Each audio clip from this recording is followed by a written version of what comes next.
Lord, I have waited for you to lead us out of Babylon. For I was just a boy when I came here. The generation which offended you has passed away. And now their children's children yearn to see a home they have never known. You have spoken through your prophet Jeremiah. When 70 years are completed for Babylon, I will come to you and fulfill my gracious promise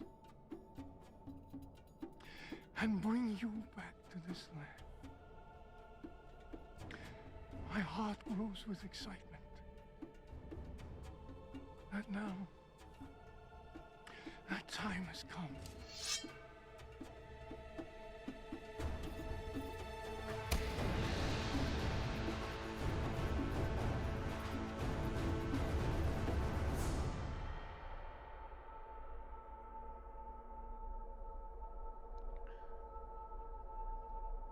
An old man who comes unbidden is often a fool. And less often come as assassins.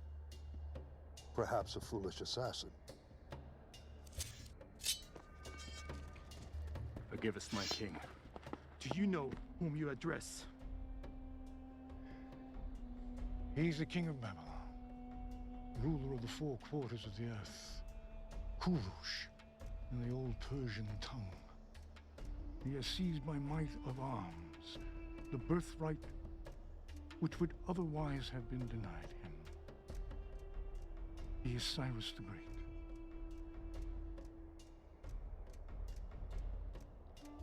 Leave us.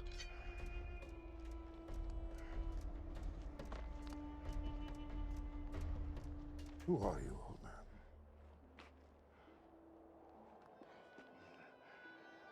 I am Daniel, of the tribe of Benjamin, made captive nearly 70 years ago by Nebuchadnezzar. My king, I've heard of this man. He served Darius well after he captured the city in your name. It is said he spent a night in the lion's den. The beasts would not touch him. Is this true? It is. Oh. I know who you are now. Tell me why you're here. I seek to tell thee a story. A tale of four kings. One great, one foolish, one who has been deceived, and one who is destined to be regarded as wise for all the ages of the world to come. Stories from your imagination? No, king. For I will speak only the truth. And if you would not wish to hear it, you must bid me speak nothing. Come. You will give us entertainment while we eat. Please. Okay. My king, we're expected in Babylon this evening. The palace will be there in the morning. As you wish.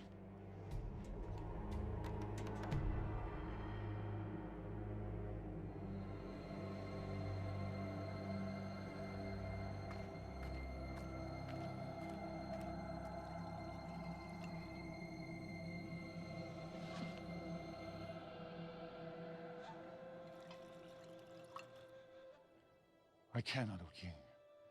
My king, the Hebrews eat and drink only their own food, which is prepared according to the rituals. To do otherwise, even from the hand of a king, is to defile themselves.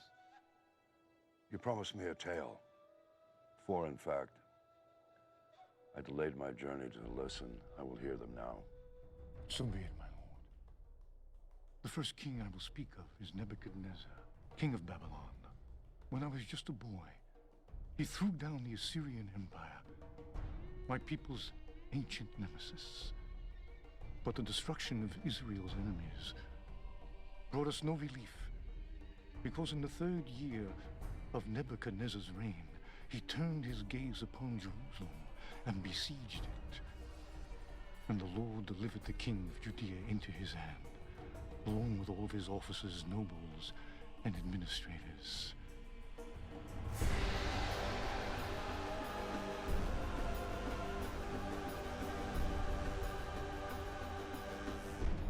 the exiles arrived in Babylon, Nebuchadnezzar ordered Ashpenaz, his chief eunuch, to select some of the Israelites from the royal family and nobility, young men without any physical defect and showing aptitude for every kind of learning, one of whom was myself.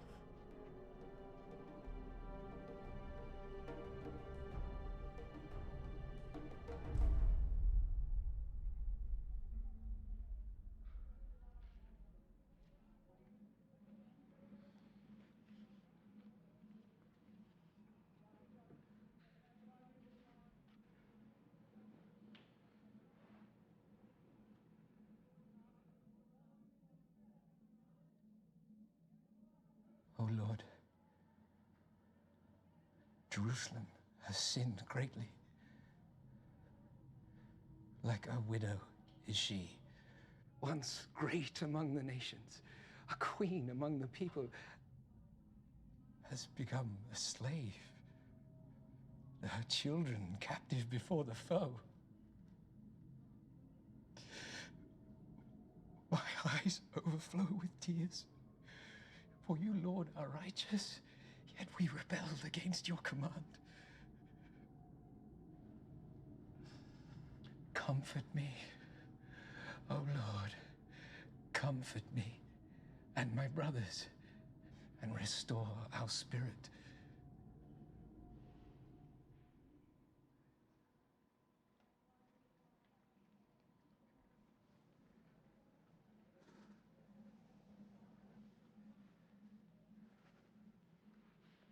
I miss Jerusalem. As do I. I fear that we shall never see her again. Have faith, my brothers. I have only begun my studies, but here, the prophet Jeremiah, son of Hilkiah, has written that we shall serve the king of Babylon for 70 years. 70 years is a long time. As punishment for our sins. And even if we were to survive it, we would be very old. Very old indeed. You are summoned for your meal.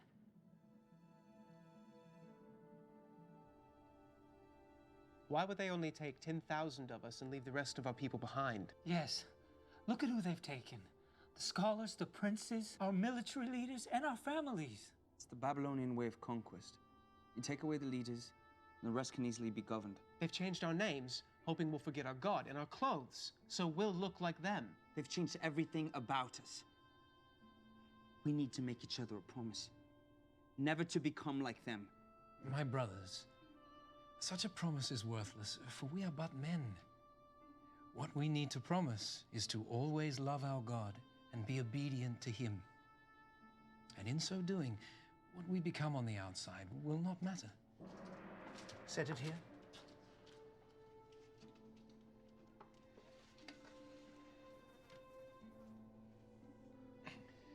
Lord Steward, please allow me to ask, what is this meat?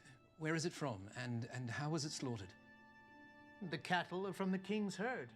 They are fattened along the river and strangled before the altars of Marduk before their flesh is carried to the kitchens. The swine are from the king's pens. They are fed on choice food. And it is rumored the king's executioner laces their feed with the entrails of his victims, so that the king's chosen may feast and grow strong on the flesh of his enemies.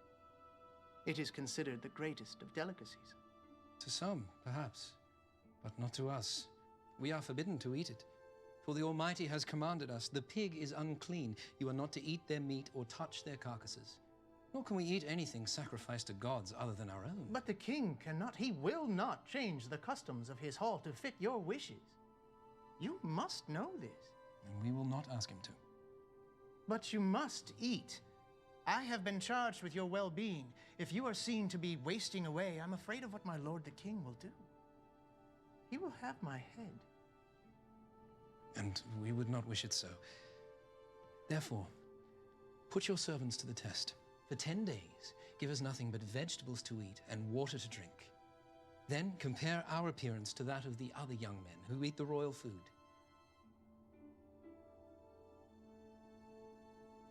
10 days. 10 days. And if After that, your appearance is found wanting? Then we will do as you wish.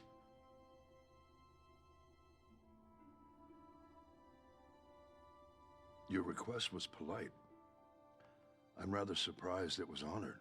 I have no doubt the Lord favorably disposed his heart to hear our request. By the end of 10 days, my companions and I looked healthier and better nourished than the young men who ate the royal food.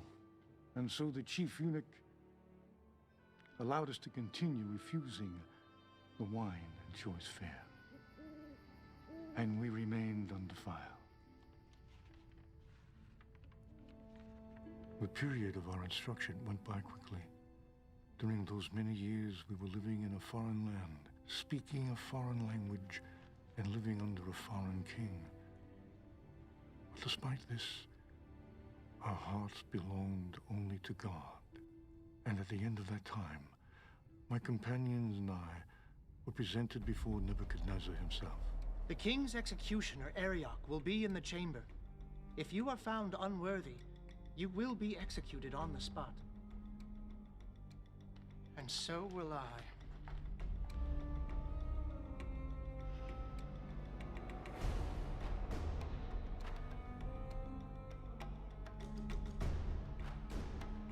Lord King, I present you the princes of Judah, preserved by the right hand of your mercy and tutored by the left hand of your wisdom. They are come before you now for judgment as to their training. They are Belteshazzar, Shadrach, Meshach, and Abednego. Who am I? You are Nebuchadnezzar, son and heir of Nabopolassar, king of Babylon. You have destroyed Nineveh the mighty, seat of Assyria, and taken from her hand the scepter of nations. You are the commander of commanders and king of kings, from the rising of the sun unto its setting in the western sea. And beneath heaven there is none more powerful than thee.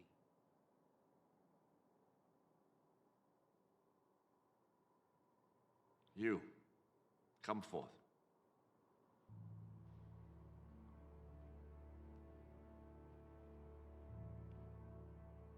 Why should I allow you, sons of my former enemies, to serve in my court? Because you have spared the lives of our people who were delivered into your hand. And because the word of the prophet Jeremiah has come unto us, saying, "This is what the Lord God Almighty, the God of Israel, says to all those carried into exile from Jerusalem to Babylon. Build houses and settle down. Plant gardens and eat what they produce. Marry and have sons and daughters. Also, seek the prosperity of the city to which I have carried you into exile. Pray to the Lord for it. For if it prospers, you too will prosper." This is good. So now even your God commands you to serve me. I have no need of lapdogs. Would you dare to tell me the truth, even if you knew it would displease me? Lord King, it must be so. I will speak only the truth. And when you would not hear it, you must ask me nothing.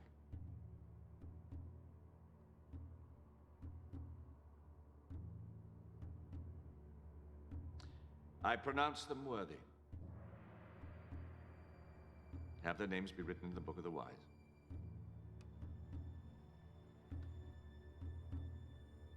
Nebuchadnezzar's questioning showed wisdom. A former enemy can be a good counselor. If they can be trusted. And a wise king is capable of choosing whom to trust. For are you not Croesus, formerly king of Lydia and once the richest man in the world, whose name alone signified riches almost beyond comprehending? I am he. Trusting the words of the oracle at Delphi, I went to war with Cyrus and was defeated. Cyrus pardoned me and my family. I am eternally grateful. Worthy counsel is rare indeed, as Nebuchadnezzar came to learn. At a time when his Babylonian counselors, his magi, sorcerers, diviners, magicians, and astrologers were unable to help him. No! What is it, my king? Summon my counselors. The enchanters, the sorcerers, or the astrologers? All of them!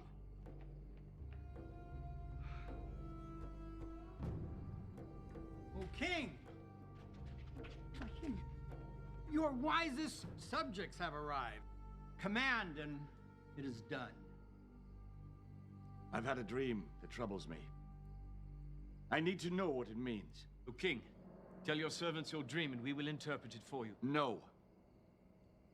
What need I of wise men who are not wise, Astrologers who read nothing in the stars? Magicians who perform children's tricks? Sorcerers who divine nothing except what I tell them? No.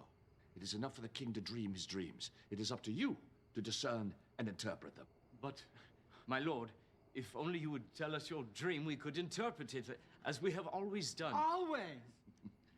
I know you're trying to gain time, or trick me into revealing what I've seen. Either way, I'll have none of it.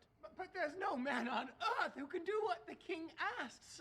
No king ever asked such a thing before. Only the gods could know these things. And when we ask, they don't answer. Well, I suggest you try and get them to answer. Or beg that they endow you with the necessary skills to divine it on your own. For as I am king, I swear that when the sun rises, if my dream is not made known to me, along with its interpretation, you will all be made shorter by the height of your heads. You may withdraw. Now!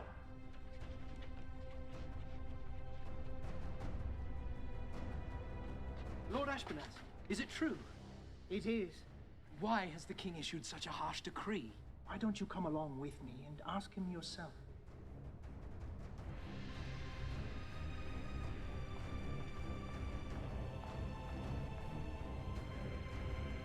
Lord King.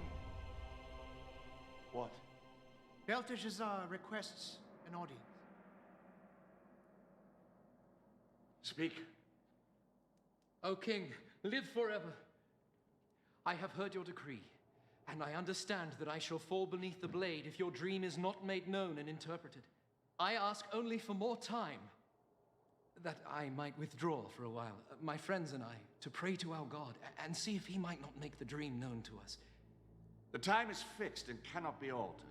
Sentence is to be carried out at sunrise. You may withdraw. So long as you return at dawn, as your fate and that of the others is one and the same. And when you return, be sure to bring your companions with you. Shall I send guards along, my king? No. No, if he says he'll pray, not flee. That much, at least, I'm sure. Even if we were to flee the city, the whole world would have been against us. Not that it mattered. I had given my word and intended to keep it. I would pray and hope that the answer came. Prepare to bind the prisoners. Once the sun rises, there could be no delay. Bring forth the counselors!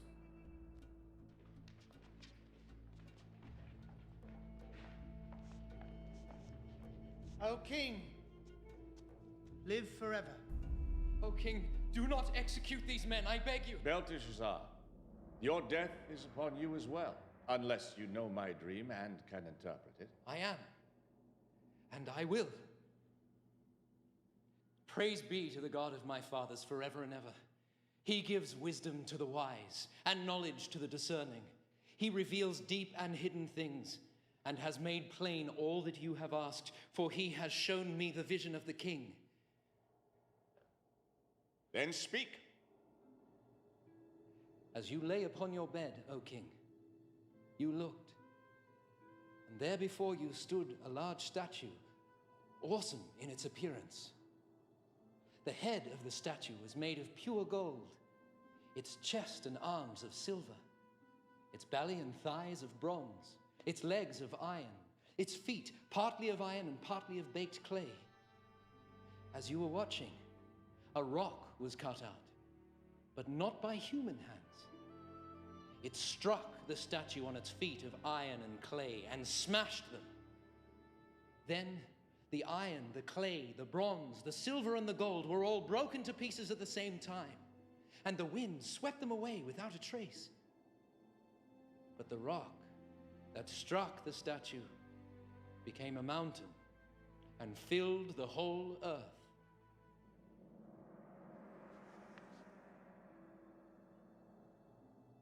You have done what I was told was impossible. This mystery has been revealed to me not because I am wiser than other men, but because God wishes you to understand the meaning of your dream.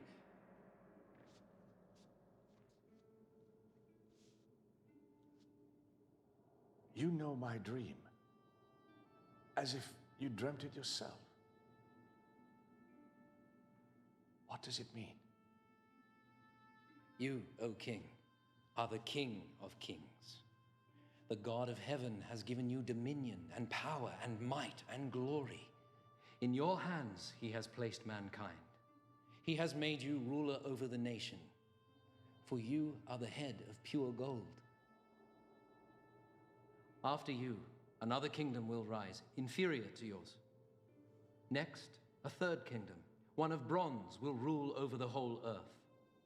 Finally, there will be a fourth kingdom, strong as iron, for iron breaks and smashes things to pieces. But just as you saw that the feet and toes were partly of baked clay and partly of iron, so this people will be a mixture and not remain united any more than iron mixes with clay. And in the time of those kings, the God of heaven will set up a kingdom that will never be destroyed. It will crush those kingdoms and bring them to an end, but will itself endure forever. The Almighty has shown the king what will take place in the future. The dream is true, and the interpretation is trustworthy. I am the head of gold? Yes, O king, you are the head of pure gold. Surely your God is the God of gods, the ruler of kings and the revealer of mysteries. Let this man be paid honor and present him with incense. Thus the king made me ruler over the entire province of Babylon, and at my request made Shadrach, Meshach, and Abednego administrators.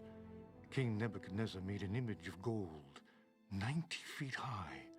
All were commanded to fall down and worship, and all did as commanded, except for 3. Live forever! A moment of your precious time. As your dutiful servants, we know the law, that when the horn sounds, we all bow down and worship your image. But these Jews, whom you have set over the affairs of the province of Babylon, pay no attention to you, O king. None. They neither worship your gods or serve the image of gold you have created. Nothing. Is this true? You refuse to worship my statue? O king, we do not need to defend ourselves before you in this matter. Really? Then you shall be thrown into the furnace, and no god will save you from my hand. If we are thrown into the blazing furnace, our God will defend us from it. And if he does not, we want you to know, O king, that we will not serve your gods or worship the statue of... Enough! You dare to defy me? Let the furnace be heated 7-fold. Bind them and cast them into the fire.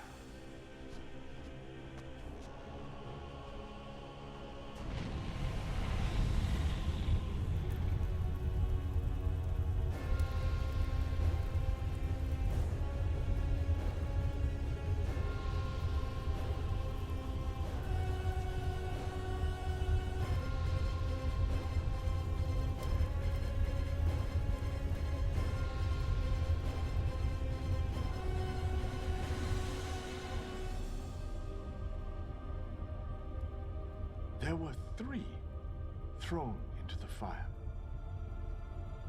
Certainly, O king. But now I see 4. And the fourth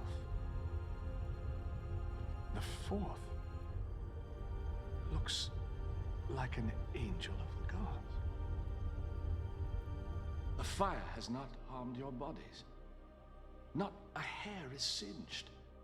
Your robes, there's not even the smell of the fire on you.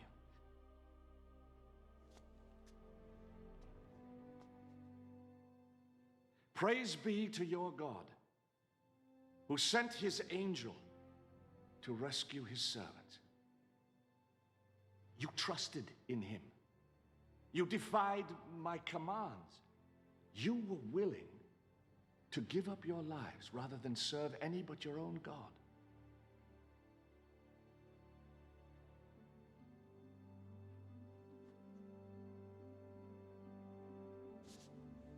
Therefore, I decree any who speaks ill of the God of Shadrach, Meshach, Abednego will be cut into little pieces and his house turned to rubble. For no other God can save in this way. And for a time all was well, until Nebuchadnezzar's sleep was troubled yet by another dream. It seems like Nebuchadnezzar's life was rife with dreams and prophecies, much like my own has been.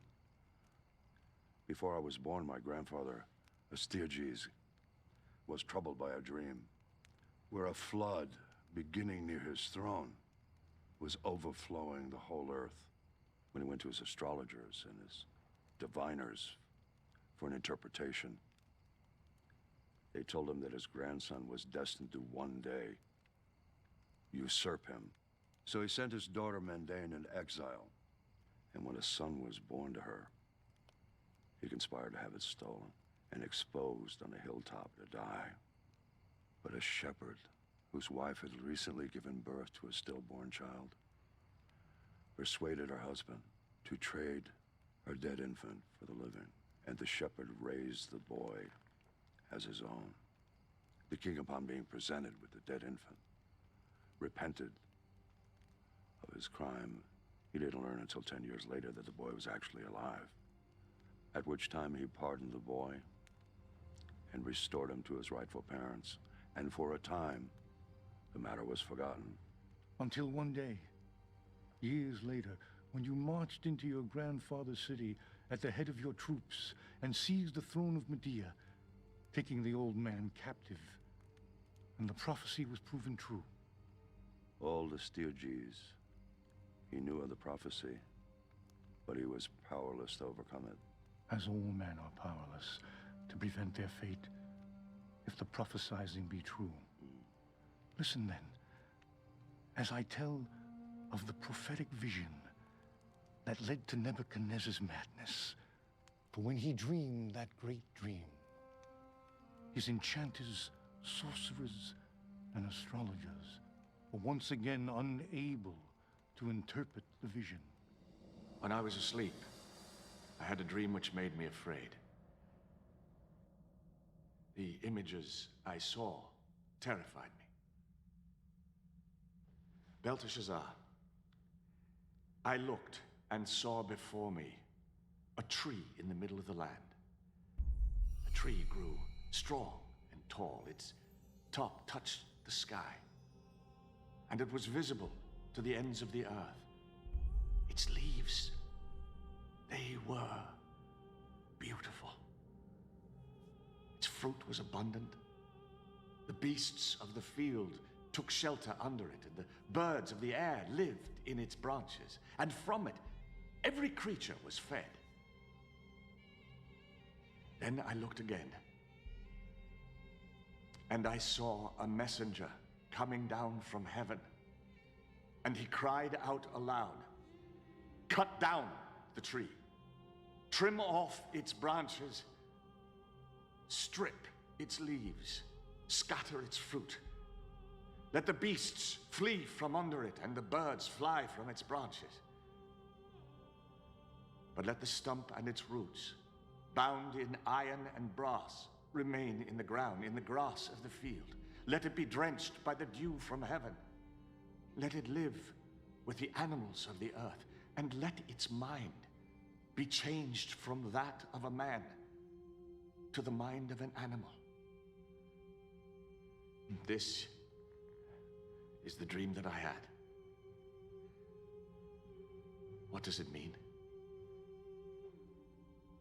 My lord, if only the dream applied to your enemies, and its meaning to your adversaries.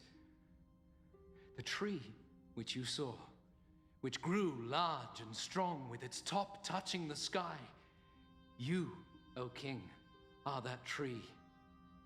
You have become great and strong. Your greatness has grown until it reaches the sky, and your dominion extends to the distant parts of the earth. But you saw a messenger, a holy one, coming down from heaven, saying, "Cut down the tree and destroy it, but leave the stump bound with iron and bronze in the grass of the field, while its roots remain in the ground. Let him be drenched with the dew of heaven. Let him live like wild animals." This is the interpretation, O king. And this is the decree that the Most High has issued against my lord, the king. You will be driven away from people and live with the wild animals. You will eat grass like cattle until you acknowledge that the Most High is sovereign over the kingdoms of men and gives them to anyone he wishes. The command to leave the stump of the tree with its roots means that your kingdom will be restored to you when you acknowledge that the Most High rules. Therefore, O king, be pleased to accept my advice. Renounce your sins by doing what is right, and your wickedness by being kind to the oppressed. Seek the Lord while he may be found. And it may be that your prosperity will continue. But the memory of kings is often short. And 12 months later, when the king was walking on the roof of the royal palace of Babylon. In all the world, is there anything like this? No, my king. My great wall, which, mountain-like, cannot be moved, I've made with mortar and brick. Its foundations I've placed upon the very bosom of the underworld. Its top I've raised mountain high. Is this not the great Babylon that I have built as my royal palace with my mighty power for the glory of my majesty? His words were still on his lips when a voice came down from heaven. Nebuchadnezzar, for your arrogance and your failure to give glory to the Most High, your authority is stripped from you. Go now from this kingdom which you claim. Your mind shall be reduced to that of an animal, and you will wander the land until you acknowledge the glory of God as above your own. Immediately, what had been said about Nebuchadnezzar was fulfilled.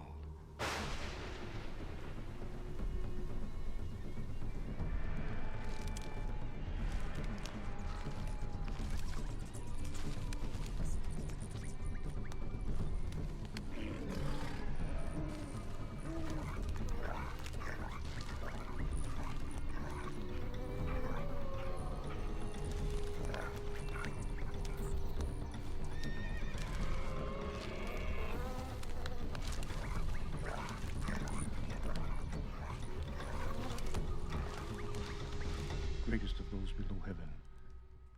He sought to make himself as great as he who rules above heaven, and the Lord would not have it. Because he insisted on being more than he was made, he became less than he was made. Because he aspired to be more than a man, he became less than a man.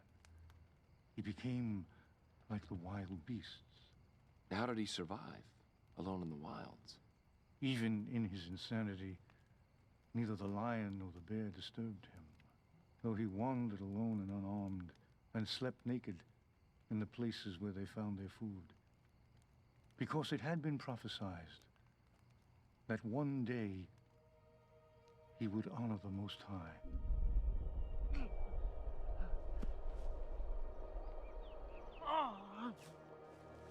For 7 years he ranged the wild lands of Babylon. But it was not until the full time of his exile was completed that he turned his eyes toward heaven and declared, Praise be to the Most High. Honor and glory to him who lives forever. Rise, Nebuchadnezzar.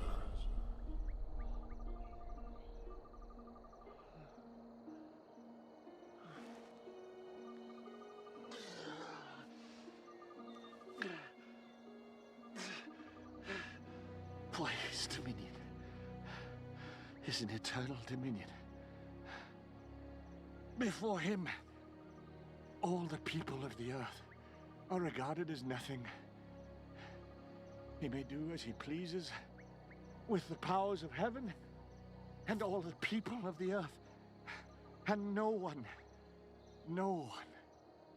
may say him nay. No one may say him nay.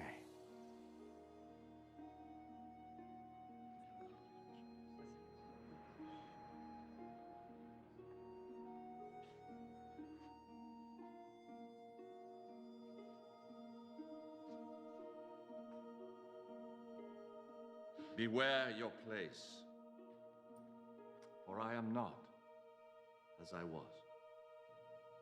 Let it be recorded that I, Nebuchadnezzar, do praise, exalt, and glorify the King of heaven. Because everything he does is right, and all his ways are just. And those who walk in pride, he is able to humble. And so Nebuchadnezzar returned to his throne, but eventually he was gathered to his fathers, and a series of new kings came to the throne, none lasting more than a short time. You're about to tell about the downfall of Babylon, are you not? I am. Well, at last we come to the part of the tale where I have some knowledge to share. For though I had conquered from east to west, Babylon was the last to resist me, and I dreaded its siege. For Babylon's wealth had allowed her to lay in enough grain to last for years. And her towers, walls, and gates were so formidable that even untrained men could defend them with ease. Walls too high to scale, with parapets wide enough for chariots to patrol them, and a river-fed moat to cross before even getting there. It was enough to freeze the heart of even an old soldier such as I am. Then one night as I lay on the ground, courting sleep that would not come, a thought came to me. From whence it came, I do not know. Like some spirit of God whispered it in my ear. But the river Euphrates, which flowed down to Babylon, raised above its natural level, hemmed in by dams and dikes. But if dams were opened full and the dikes were broken, the river, which ran straight through the heart of the city, would fall to nothing. An army poised and ready to strike could march into the city on its dry riverbed, underneath the gates designed to repel ships when the river was at its normal level. And I suddenly realized I've been given a key to defeat the mighty Babylon. It was as though in all the world, throughout all of history, I was the only one that had the thought. All it required was the right moment to act. A night when every man in Babylon, from the least to the king himself, would drink himself ill in honor of their gods, who were naught but worthless idols and could not protect them. Listen, O king, and I will tell of the second king of my story, Belshazzar, king of Babylon. Both foolish and wicked of equal measure.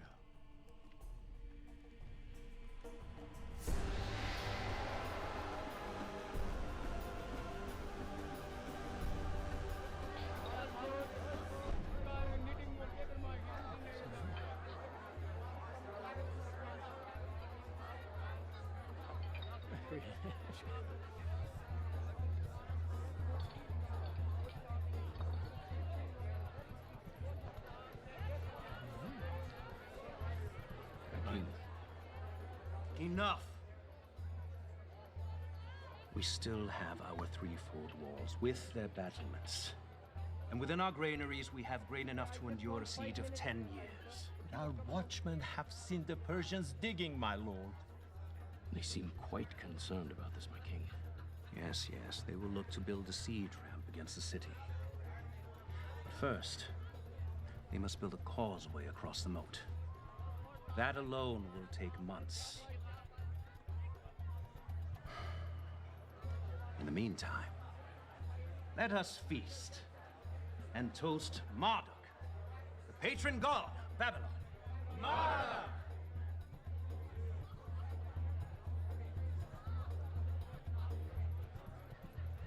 These cups have a taste, and I will not have it so.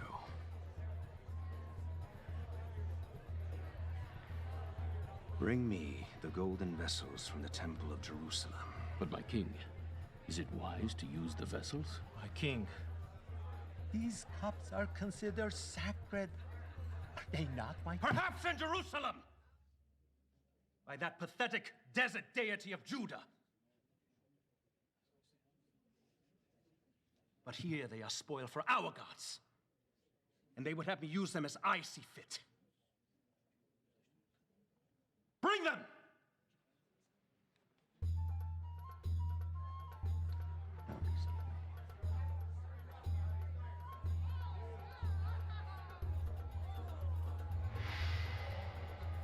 Yes. You see these vessels? In Jerusalem, they were used for the worship of their god. Now, instead of the blood of bulls and rams, let them flow with foaming wine. For I am not a devourer of blood. I am a devourer of drink. And choice fare. To Marduk, the god of our city. Marduk! And to our idols of gold and silver, bronze and iron, wood and stone, partake of our pleasures and protect our city.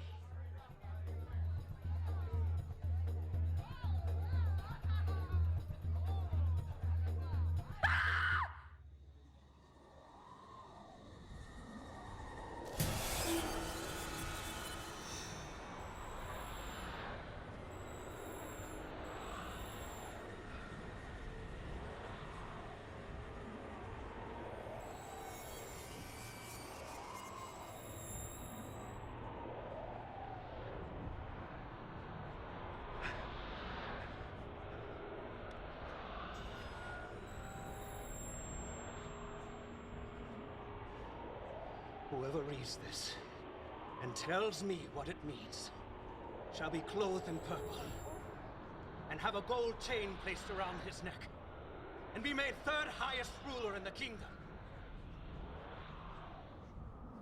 And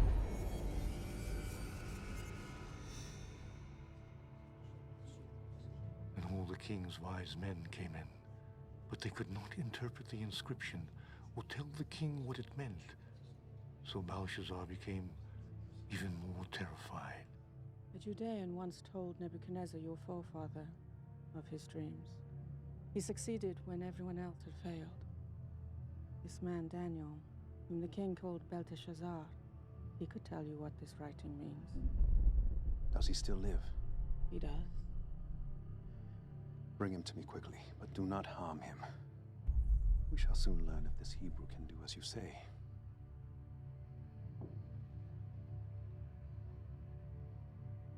Nothing, it would seem, is too sacred not to be profaned under the influence of wine. Nothing, King.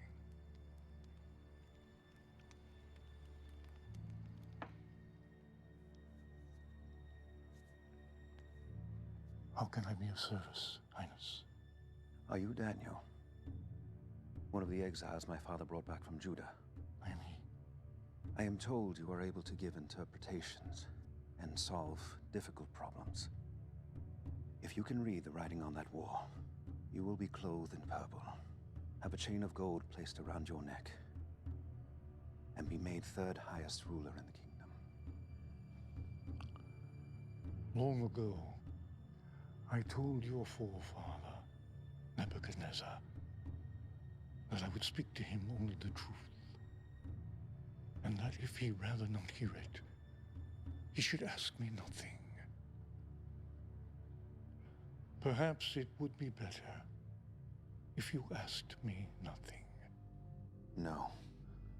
It is unseemly for a king to be baffled by a message in his own hall. No human hand has scribed it. No other tongue can interpret it. Tell me what it means. Be it for good or ill. O King, the Most High God gave your father, Nebuchadnezzar, greatness and glory. But when his heart became arrogant, he was deposed from his throne and stripped of his glory, until he acknowledged that the Most High is sovereign over the kingdoms of men. Even though you knew all this, you should have appealed to him. Instead, you set yourself up against the Lord of heaven. You had the goblets of his temple brought to you and praised the gods of bronze and iron, wood and stone instead of him. These vessels were made for the service of the Most High, and you have used them to pour wine for your harlots. Would you humble the Almighty by desecrating his possessions? Would you bind him like a captive and beat him like a slave? Would you pluck out his eyes and have him beg for scraps of food beneath your table? This you would do if you could, and the Almighty knows it. This is his answer to you. The Lord God will strike you down like an enemy. For he has bidden his angel to unsheath his sword. These, then, are the words he has written. Mene. God has numbered the days of your reign and brought it to an end. Tekel, you have been weighed in the scales and found wanting.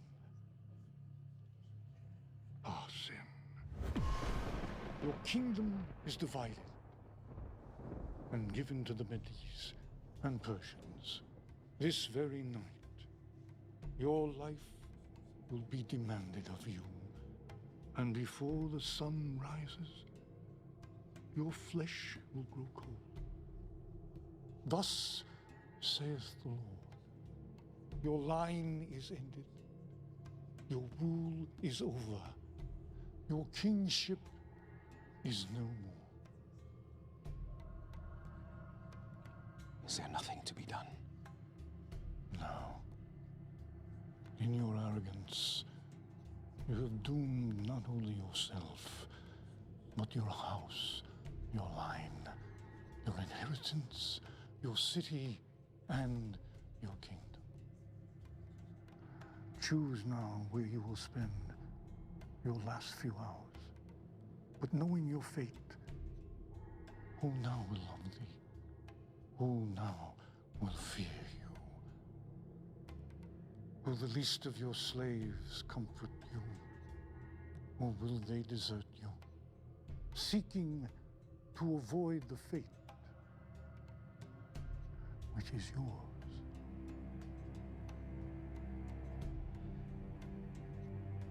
Let it be as I have commanded.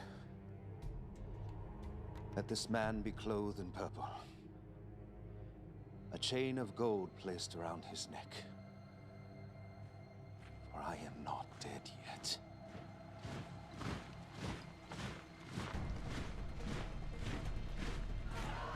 All hail King Darius!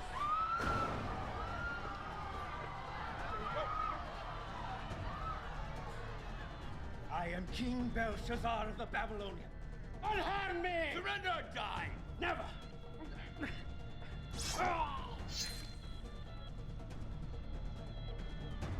Send word to Cyrus the city's taken in his name. As he has commanded, I shall assume the crown. Do you know who stands before you?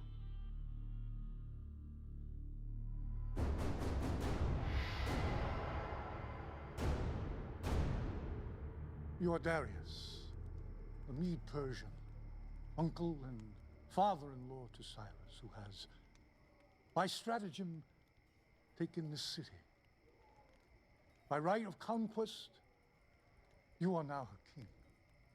Yes. And you're an official of Babylon.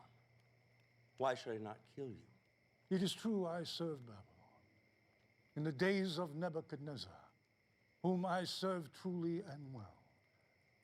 But her latter kings I did not serve until tonight. How is this possible? It is a reward for letting Belshazzar know that you were about to take the city. Who told you? Have we a traitor in our ranks?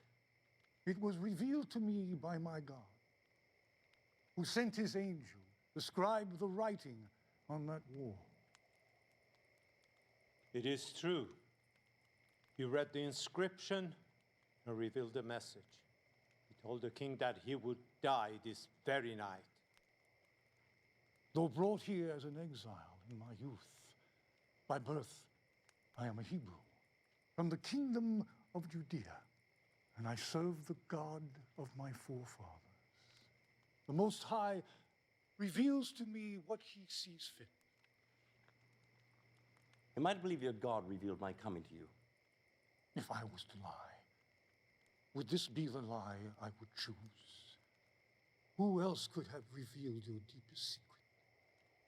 And known ahead of time that you would succeed, or known with certainty that you would slay Belshazzar? And how could you have done so if the Lord had not decreed it? For is it not by the hand of the Most High that both victories and disasters come?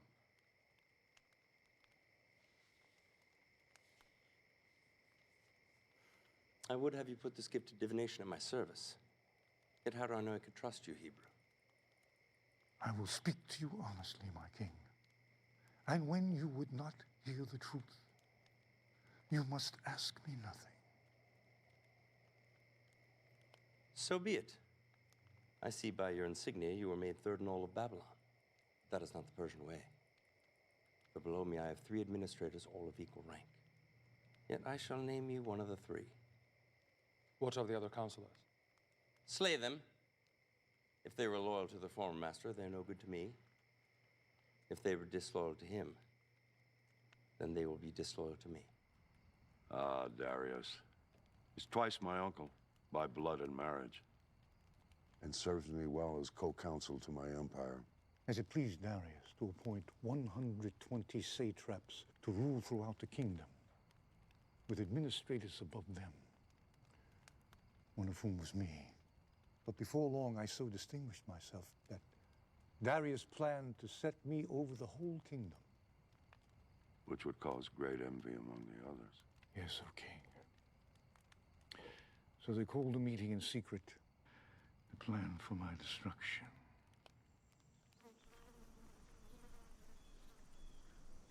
Are we safe? Did anyone see you? No. Why are we meeting so far from the city? Do you think it would be wise for this meeting to be overheard by anyone? Are you sure you weren't followed? Not unless whatever's following has wings. We don't have much time.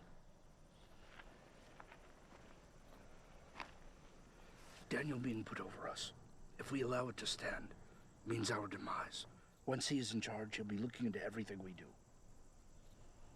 Perhaps we should eliminate him. How? A hunting accident. He doesn't hunt. A sudden illness or a drowning. Who would believe it? Maybe we can ensnare him. How? There is no corruption in him, nor any negligence. He is as diligent as he is skillful. There must be some way. He claims he's so effective because 3 times a day his heart inclines to the city of God. There's a spirit of excellence in him. In every test he has proven faithful. No one is that honest. On the contrary. I had a man try to bribe him once, and a very generous bribe at that. He would have no part of it. Such a man is dangerous. How long before he learns that we've been generous with ourselves and covered the thefts with false accounts? We'll never be able to find any basis for charges against him unless it has something to do with that god of his. That invisible god of his.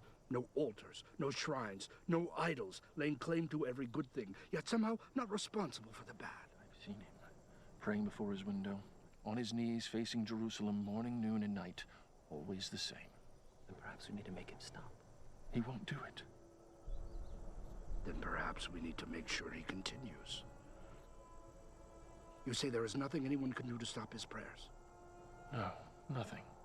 What if the penalty for this devotion of his was death? If we could forbid his prayers for an entire month under penalty of immediate execution? Don't be ridiculous. He'll just stop praying. No, he won't. I know him. He can't keep himself from praying to that god of his for 1 day, let alone a month. Well, I still don't see how it'll ever work. The king knows that Daniel and his people pray continuously, and only to one god. Which is why we need to disguise our purpose. More fitting testimony to your honesty could not have been made. Had there been any infidelity in your record, they would have discovered it. Indeed, they could find nothing amiss in my work, either willfully nor through negligence or lack of care. So they tried to trip me up with my prayers. But since worship of the Most High was not prohibited by the laws of the realm, they had to conceal their purpose, like poison in a cup of honeymead. O King, it has come to our attention that there are those among your subjects who still cling to the old gods of Babylon, in the hopes that their line of kings may yet be restored. and have not submitted to your rule. Who are they? That I may bring them before me and destroy them. It is not that simple of a matter to detect them, O king, for they are devious and work to hide their treasonous thoughts.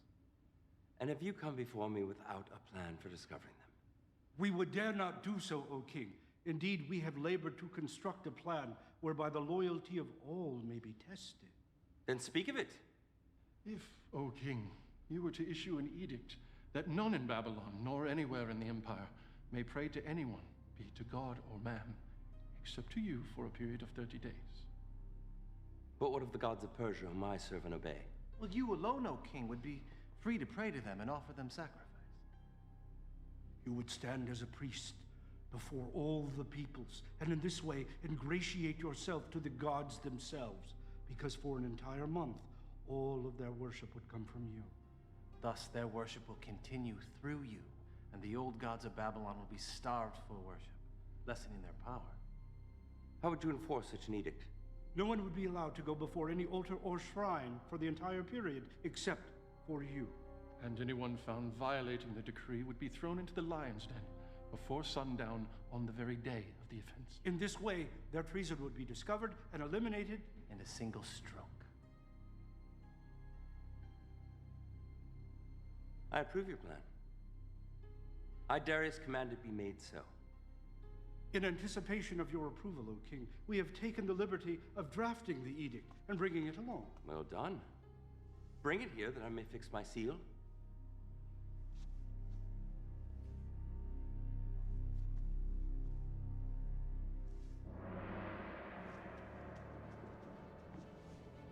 Let all the world hear and obey.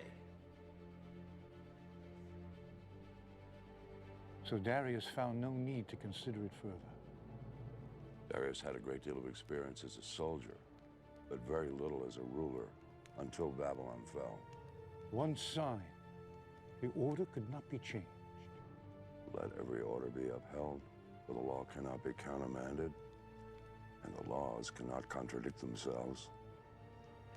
Let each law be fixed, unchangeable, for the king cannot err, and once a law is written, even the king himself cannot change it. Such is the law of the Persian. Daniel, the king's seal is barely dry. Already you have defied his law. You made your choice. You chose your God over your king. Take him away!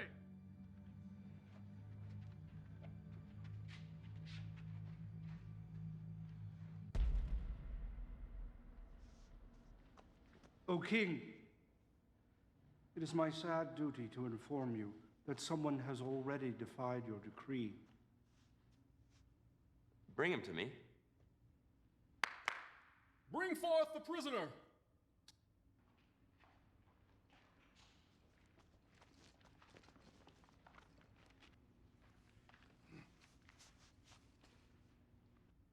Daniel, he is one of the exiles from Judah. He pays no attention to you, O king, or to the decree you have put in writing. He still prays 3 times a day. What sort of foolishness is this? Daniel's my chief advisor. No one is above the law. Yes, sadly, O king, no one is above the law. Bring forth the tablet.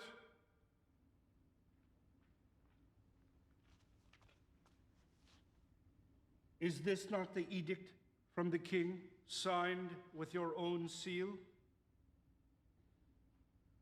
Let it be known that for the next 30 days, anyone who prays to any god or man other than Darius the king shall be thrown into the lion's den on the same day the offense is discovered. By my hand and seal, Darius the king, ruler of the Medes and Persians.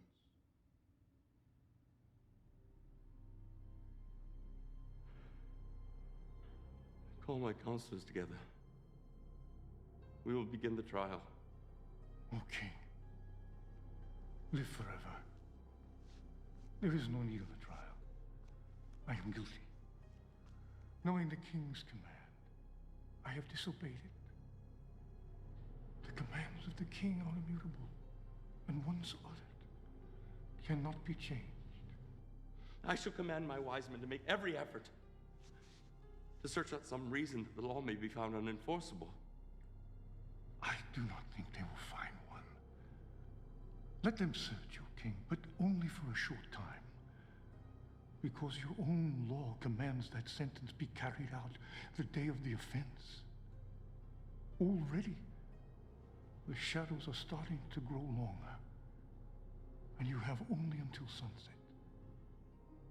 Darius was angry with himself for allowing himself to be fooled, seeing that their purpose was not for his honor and glory, but rather for my destruction. And so Darius had the law book searched to discover if there might be some legal way to spare my life.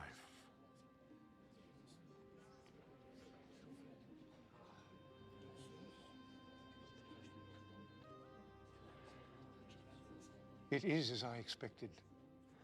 Why didn't I consult you before passing that accursed law? Now I'm forced to abide by my own decree. A king who will not enforce his own laws cannot be a king. Your enemies know this and use it to their advantage. Do not grieve, O king. The Most High does not want you to deliver me. If he grants me deliverance, it will be by his own hand, not yours. It is a privilege he reserves unto himself.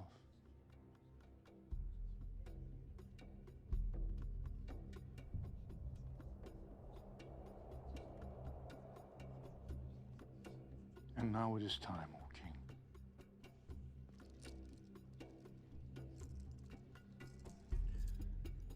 That I may not break your laws a second time. I will walk with you, Daniel. One last time. As you wish, O king. For those who have schemed to bring about my death, I will say only this.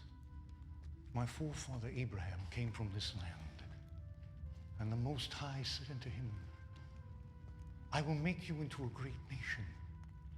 I will bless those who bless you, and whoever curses you, I will curse.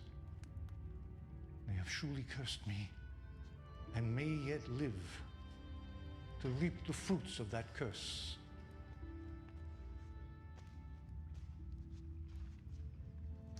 A cup of wine from the king's own hand. I cannot drink it, O king. It is blessed to your gods, not mine. Not so, Daniel.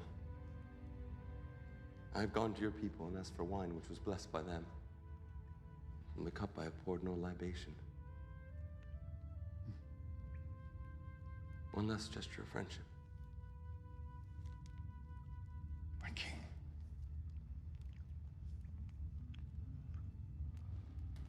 Goodbye, my friend. Farewell, but perhaps not goodbye.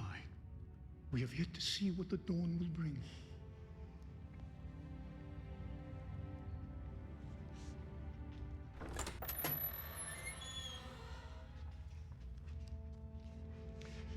Hear, O Israel, Lord our God.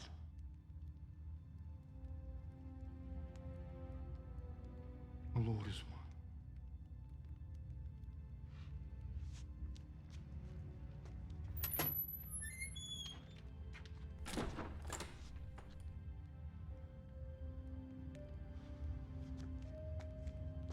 He is angry with us.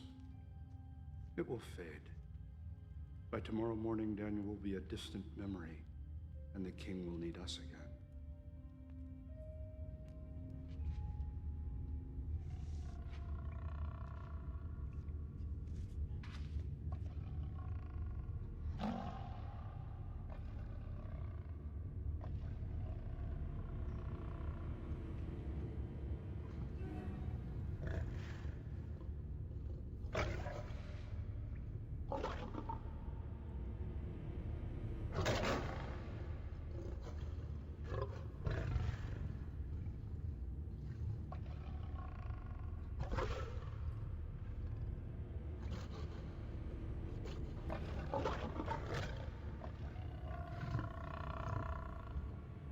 Have mercy on me, O God.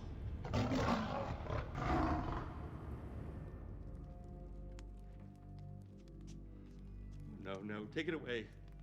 All of it. Tonight I honor Daniel in silence and with fasting. Now leave me!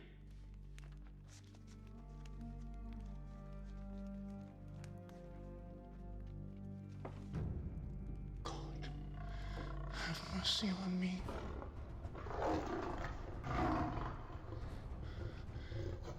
In you my soul takes refuge. I am in the midst of lions, surrounded by ravenous beasts, whose teeth are spears, whose tongues are sharp as swords. I call upon your name, O Lord. From the depths of the pit, hear my plea. Come near. You say, do not fear. Oh Lord, take up my case. Redeem my life.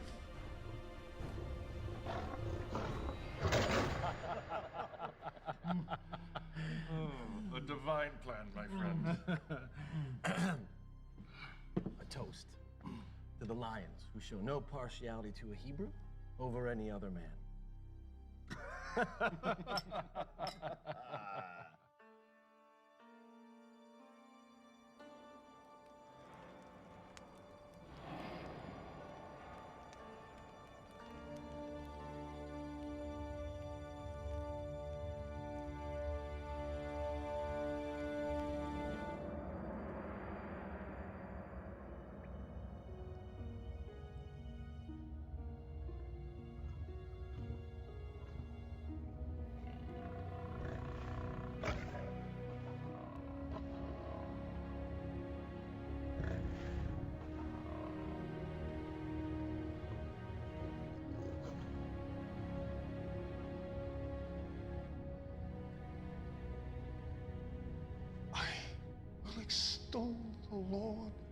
at all times. His praise be ever on my lips. But those who seek the Lord will lack for no good thing. A righteous man may have many troubles, but the Lord rescues him from them all.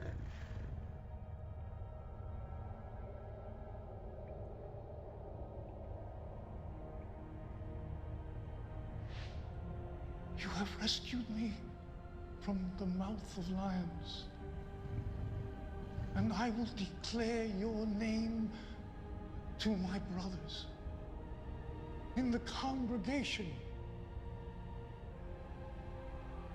I will praise you. Out of my way! Daniel, servant of the living God. Has your God been able to save you?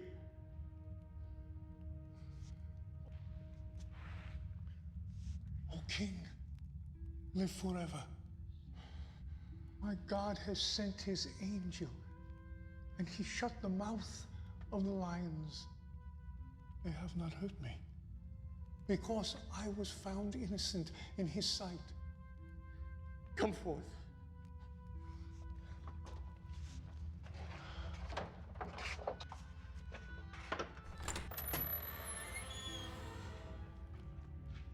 Behold, there is no sign of wound on him, for he is trusted in his God. Surely your God is above all men, for while you were in the lion's den, you were in his hand. How much must the man pay if he steals another man's treasure? With his hands, perhaps. But what if that man who is robbed is the king, and the treasure is prized possession? Is there any penalty less than death which will do? If so, speak now and let me consider it. But, O King, he is a Hebrew. Why should you put such trust in him? This Hebrew is the greatest treasure I possess. He speaks to his God, and more importantly, his God speaks to him. You have deceived me as to your purpose. You fashioned my own words as a snare about my feet, knowing my edict could not be reversed. But the living God, the God of Daniel, has delivered him out of my hand. For 6 days they have hungered, but today they shall feed. No, no, no, no, no!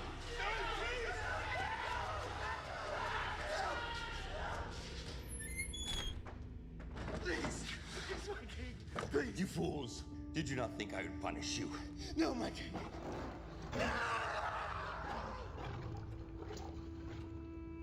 They have spread a net for my feet. I was bowed down in distress. They have dug a pit in my path, but they have fallen into it themselves. I, Darius, issue a decree that in every part of my kingdom people must fear and reverence the God of Daniel. For he is the living God, and he endures forever. His kingdom will not be destroyed. His dominion will never end. He rescues and he saves. He performs signs and wonders in the heavens and on the earth.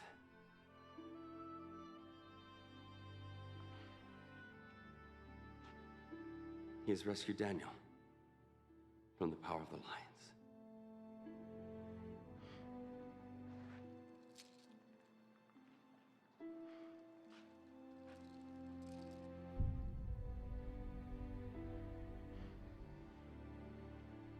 And so I served Darius throughout his reign.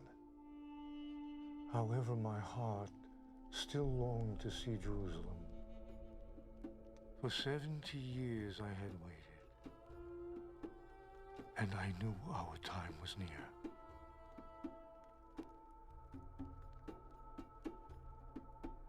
Lord, through your prophet Jeremiah, when 70 years are completed for Babylon, I will come to you and fulfill my gracious promise and bring you back to this land. My heart grows with excitement that now that time has come.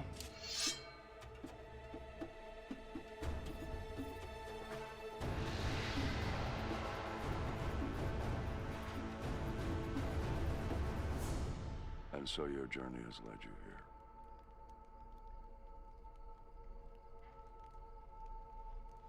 You've spoken of three kings, Nebuchadnezzar the mighty, Belshazzar the foolish, and Darius, who was deceived.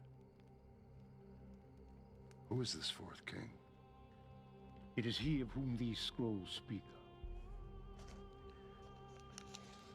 It is one chosen by the Most High to perform great and mighty deeds. Before he was ever knitted in his mother's womb. Hear then, O King, the words which were written more than 150 years ago. For these are the words of the prophet Isaiah, son of Amoz. From the east, I summon a ravenous bird of prey from a far-off land to fulfill my purpose.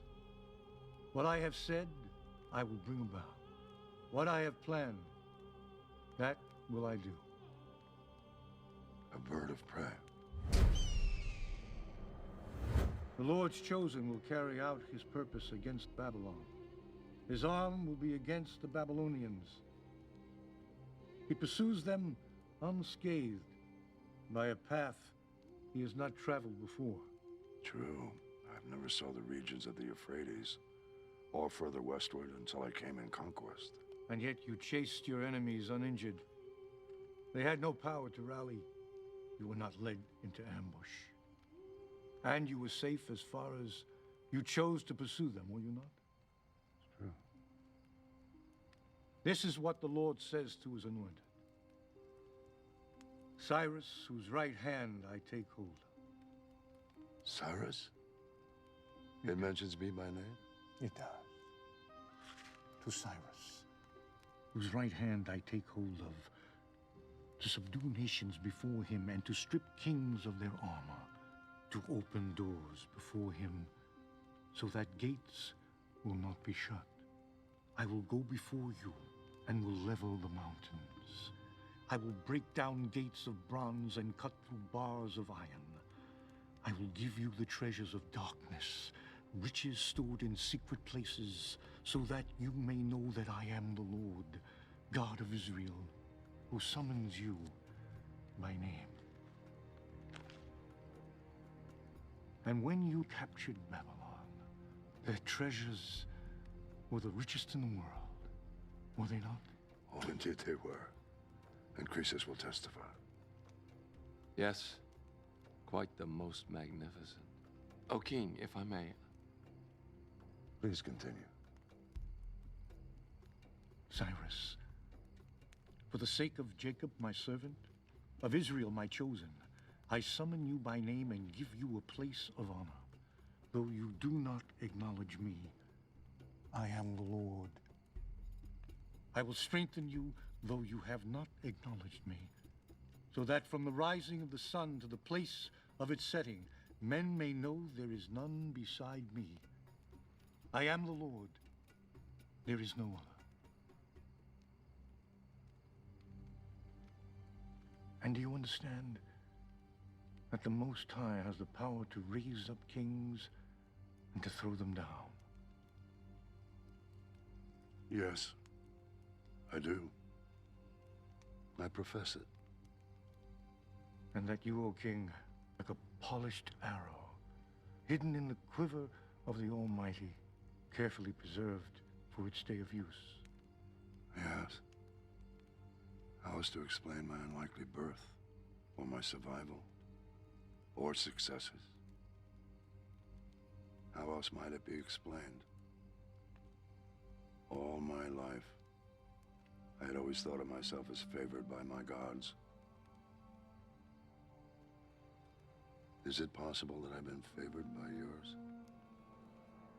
You have answered your own question, O King. For nearly 2 centuries, the message in this scroll has awaited your coming. This is what the Lord says. I am the Lord, who has made all things, who alone stretched out the heavens, who spread out the earth by myself, who foils the signs of false prophets and makes fools of diviners, who overthrows the learning of the wise and turns it into nonsense, who says of Jerusalem, it shall be inhabited. Of the towns of Judea, they shall be built, and of their ruins I will restore them. Who says of Cyrus, he is my shepherd, and I will accomplish all that I please.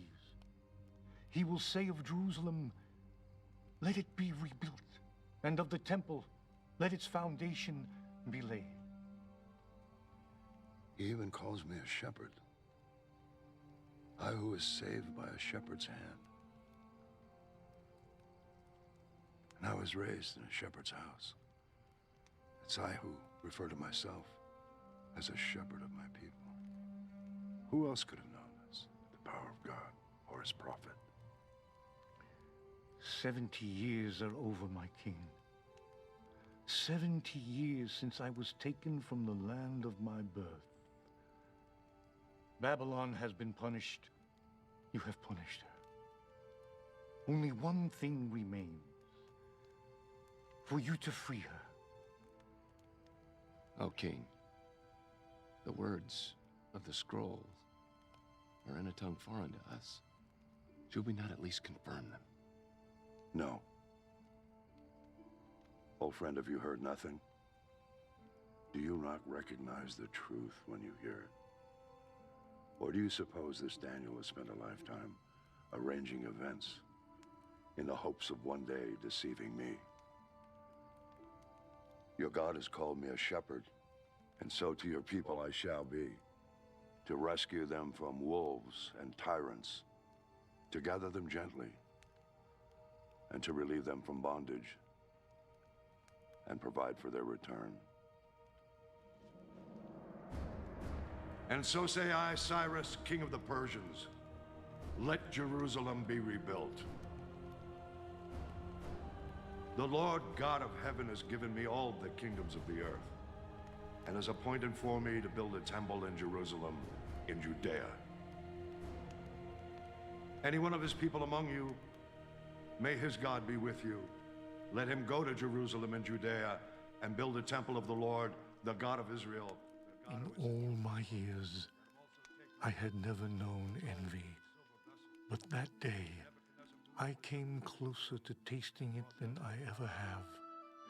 For I would never see the temple I so yearned to see. However, my heart was joyous as my brothers and sisters departed on their journey home, while I remained in Babylon, awaiting the day when I too would be gathered to my ancestors. And remember me also, O Lord, and show mercy, according to your great love.